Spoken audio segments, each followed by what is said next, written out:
Hi, welcome back to the Chargers injury update. My name is Jamieson Omar again, at Chargers Medical on Twitter. This is the Week 10 edition before our game going in against the San Francisco 49ers tomorrow. I apologize for my voice. I came down with a little something this week, so I'm a little raspy or hard to understand. I apologize. But before we get started, I really just wanted to focus a little bit this week on MCL injuries. It's something that we've had a lot of players go down with this season. And I thought it would be an interesting thing to cover more in depth on the discussions of injuries for this week. So we will talk about MCL injuries, and we'll also look at the banged up score and do a quick summary of all the current Chargers injuries and when we can expect to see them back this season. We've had a lot of them. The Chargers are quite a banged up team, the most banged up according to lots of metrics in the NFL. And so I thought it was important just to kind of lay out when we could expect certain players back and kind of put it all on one page so we can talk about what the season looks like moving forward. So moving forward, this is the quick injury update for this week. None of these are quite unexpected. Keenan and Mike, unfortunately, are both out. Trey Pipkins is questionable, and Chris Rumph is doubtful, very unlikely to play for him as well. Other than that, nothing too notable on our injury report, although it's quite big, as you can see. As we get to the back half of the season, it's not uncommon to see injury reports this large. You can see the 49ers is quite the same. They're also coming off a bye week. Whenever a player reports any type of injury or has to miss any part of practice for for any reason, the NFL teams are required to report that, and they're required to put them on these injury reports. So you will see these things get quite long towards the back half of the season. Sometimes it's a management issue, such as Khalil Mack this week, just giving him a rest day, but they still have to be put on these injury reports, and they're required to do so by NFL bylaws. So that's why you'll see them get quite long. But usually it's not quite as severe as every player is at risk of missing the game. So let's talk about MCL injuries. These are a few players that we've seen suffer MCL injuries this season. Joshua Kelly, Chris Rumph, Trey Pipkins, and unfortunately Austin Johnson as well, who's a little bit more complex because he had some associated injuries as well. But this is actually a good spectrum of MCL severity, you could say. Some of these players, such as Trey Pipkins, have played immediately after suffering their MCL injuries. Other players, such as Joshua Kelly, are on IR and had to miss multiple weeks because of their MCL injuries. So we'll talk a little bit about why that might be the case, and a little bit more about the MCL injury in general. So just to give a quick background, we don't have to get too much in the weeds here, but I wanted to talk about the knee anatomy. So this is important to understand as we talk about the injuries. So the MCL, or the medial collateral ligament, you can see it here on your inside of your knee. So if we're looking at your knee, this would be the inside ligament. And it's responsible for connecting your femur to your tibia and preventing any opening of the knee. So any action like this, the LCL protects it on the outside, and you have your ACL and your PCL are actually inside the knee joint and providing stability from any translation forces or unnecessary twisting of the knee. So those four ligaments provide a lot of the knee stability, and they're quite important. But unlike an ACL injury, which would be season ending and takes a long time to heal, the MCL injury is a little bit less severe. If you have to injure a knee ligament, it's usually the one that you want. You never want an injury. But because the MCL is on the outside of the joint capsule, unlike the ACL and even the PCL, it can often heal on its own. The ACL has no chance of healing on its own. It needs to be reconstructed. That's why that surgery and rehab takes a long time, up to 9 months. The MCL, on the other hand, is made up of layers of tissue and ligaments on the outside of inside of your knee, and can potentially scar down on its own if the injury is not too severe and restore stability to the knee without ever having to undergo surgery. These injuries typically occur when someone strikes the outside of the knee. So if we think about the knee and we think about someone hitting the outside of the knee, that would cause the knee to buckle and open on the inside. That action there puts a lot of stress on the MCL ligament. Usually there's some type of possible twisting motion as well. Maybe the knee is planted in, and that can cause stress on the MCL and eventually a partial tear or a complete tear of that ligament. So we see this often in offensive linemen who get rolled up on in their knee, running backs, defensive linemen, anytime that knee gets hit, when it's in a locked fixed position, this MCL ligament is at risk of injury. There are varying severities here. So as we've talked about other soft tissue injuries, there's usually a grade 1, 2, and 3 tear. Grade 1 is a minor tear. These are injuries that you can kind of see return to play within a week. So it could have been like Trey Pipkins' original injury. It means that there is damage to that ligament, but it's not significantly at risk structurally. There could be partial tears, things like that. Grade 2 is a partial tear, more severe injury, but there's still some stability to the knee, and grade 3 is a full tear. And so these are most commonly assessed. You can do physical exam maneuvers where you have a doctor or a physical therapist testing the stability of that knee, feeling to see if that knee joint opens when they're manipulating it. And most commonly, all these players also undergo MRI. This is an MRI of a knee here on the right-hand side. You can kind of see how this ligament here, this darker structure, is kind of looked like a rubber band that's broken. It's kind of coiled up together. So that's a hallmark of an MCL tear. So it actually tore, and the part of actually retracted, and kind of it has some elasticity, so it kind of looks like it pulled back a little bit. So often these players, even if there's any suspect, they'll undergo an MRI just for evaluation of these injuries, because you not only want to make sure that the MCL is intact, but you want to also assess for other injuries, because MCL injuries can be associated with meniscal tears. They could be associated with other ligament injuries in the knee, such as ACL, PCL, other things like that. So you really want to make sure you know what you're dealing with here. If it's an isolated MCL injury, that's very different than someone who suffers a complication, such as Austin Johnson, who likely had an MCL injury, but also has some type of knee injury. The reporting's a little bit hit or miss on that one, but patellar fracture is what we're kind of being told. So that's an associated fracture along with this ligament injury, which further complicates the recovery process. So let's talk about how MCL injuries are treated. So oftentimes they can be treated non-operatively. This is how we've seen all the MCL injuries treated on the team so far this year. It means that no matter the severity, you can actually treat this by giving the player rest, allowing that MCL to scar back into position. If it's a partial tear, that means there's still some stability in the ligament. And if you allow that time for scar tissue to form, you can actually get functional strength back in that ligament, and that player can return on anywhere a scale from 1 to 4 to 6 weeks, depending on the severity of the initial tear.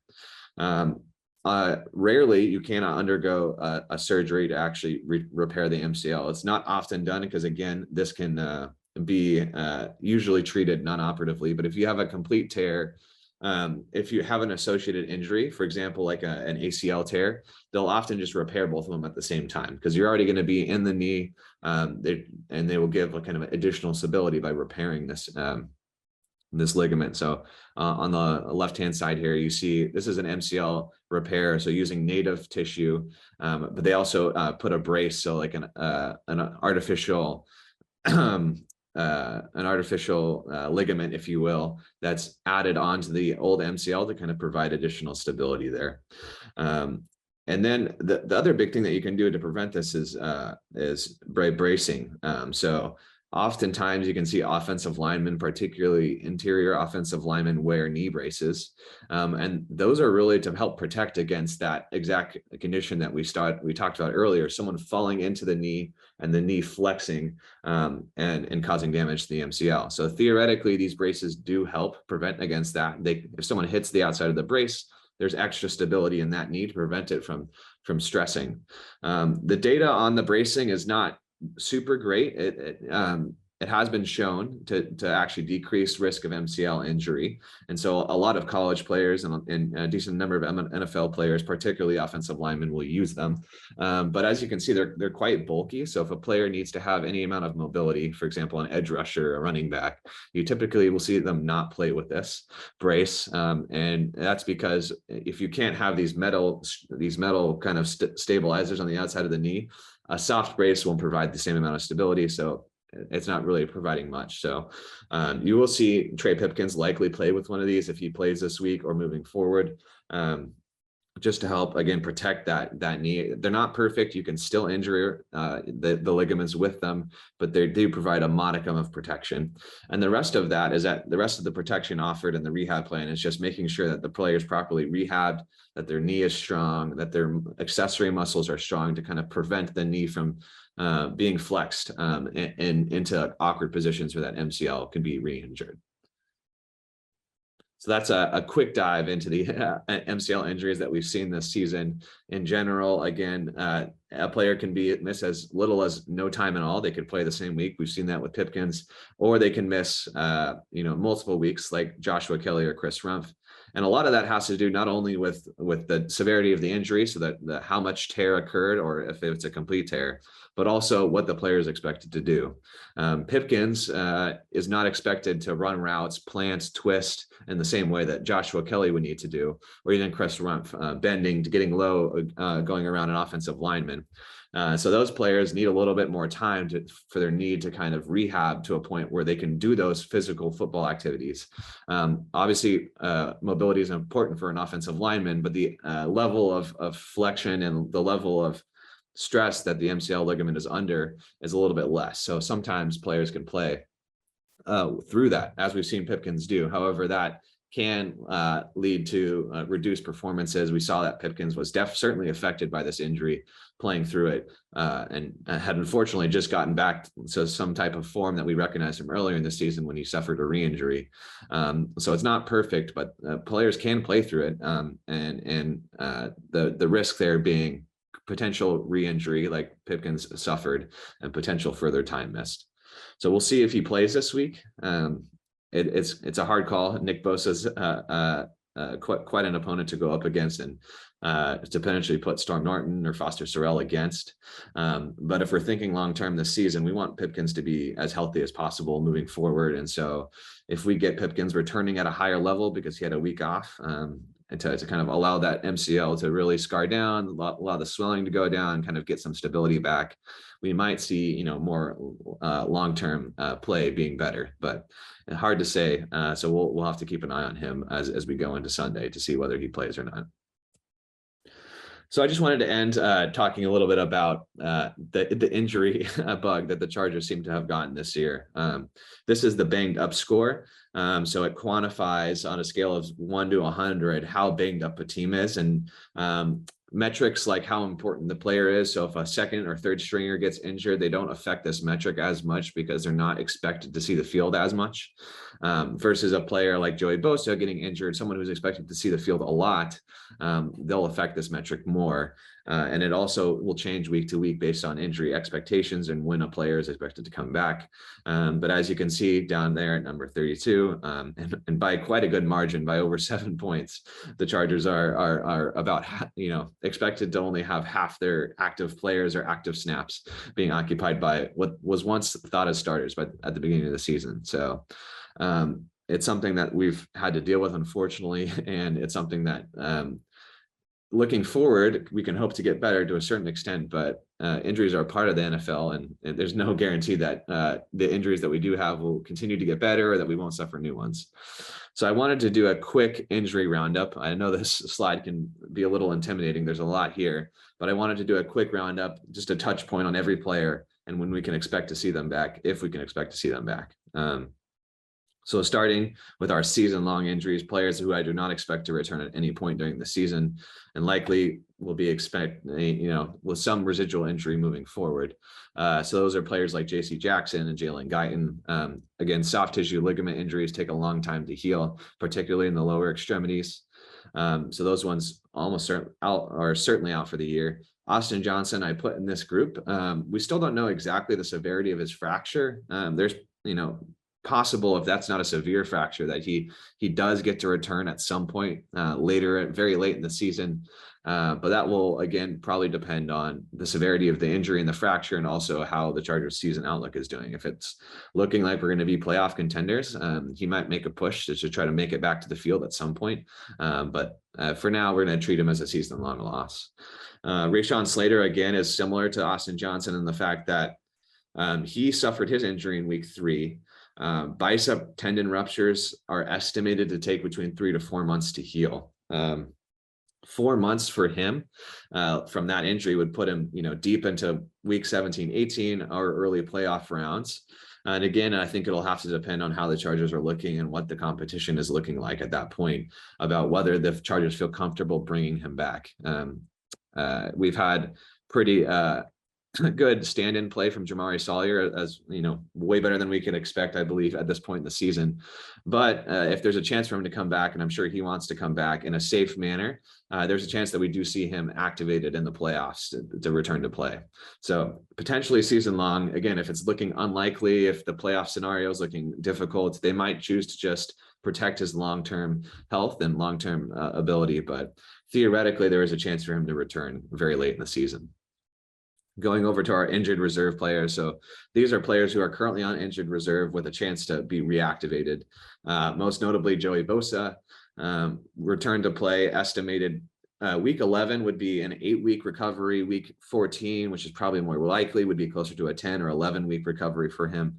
He hasn't returned to the practice field yet. There's a chance that he starts practicing again next week, but I think that merely starts the clock. Once we see him on the practice field, it will likely be at least 1 to 2 weeks probably after that before we see him activated and returning to play. So keep an eye week 13, 14 for him to come back. Joshua Kelly also on IR because of an MCL injury. I think I did the math. He was injured during the week 6 matchup, but I don't think he was placed on IR until week 7. So I'm not sure exactly how that will work for him recovering. However, he should be able to kind of hit the ground running more or less when he comes back to be able to play relatively quickly. So as soon as we see him on the practice field, he has a chance to play that upcoming week and certainly the week after. So my estimation is that I think he has to miss up through week 12 before he can be activated. So keep an eye around week 13 for him. Donald Parham was placed on IR before the last game because of this hamstring injury. Really hard to judge when these will come back, and as we've seen with Keenan this year, because he's going to have 4 dedicated weeks to rehab and return in. I think that come week 15 when he's eligible for reactivation, we could see him potentially reactivated. But again, if it really will depend on what the season's looking like and personnel management, how comfortable he is with that hamstring. So week 15 is potentially the earliest we see him back, but there's a chance that it could go longer and we don't see him towards the end of the season, and they might shut him down entirely. And then finally, making it to our injured players, these players who are not on IR, they're currently on the roster, and we can expect to see them back at any point. So Keenan Allen, again, hard to put a time point on hamstring injuries. In an ideal world, I think he starts practicing a little bit more next week, and we see him return. But he said it himself, he's not going to come back until he feels fully confident in running his route tree and going full out on that hamstring. So I think he would be a godsend for week 12 or week 11 against the Chiefs. Sorry. But in all likelihood, I think there's probably a 3 to 4 week window on this that we see him coming back potentially week 12 or even 13 if he feels that he needs the extra time. Mike Williams, there was some positive news about him being this week. Coach Staley said that he expects him to practice next week. Again, that injury video for his high ankle sprain was not fun to watch, but it seems like he's healing quite well. Week 11, so next week, would be sort of on the cusp of that 3 to 4 week lower end of that timeline. So, I wouldn't be surprised if he tries to play next week, but again, we'll kind of we'll see how it responds to practice and football activities next week. And I think likely a week 12 or 13, just to be safe, would probably be where we should expect to see Mike back. Dustin Hopkins, he's had this hamstring injury since he had that clutch game and won us the game in week 6. However, Taylor Bertolette going on IR, and we have Cameron Dicker now kicking as well.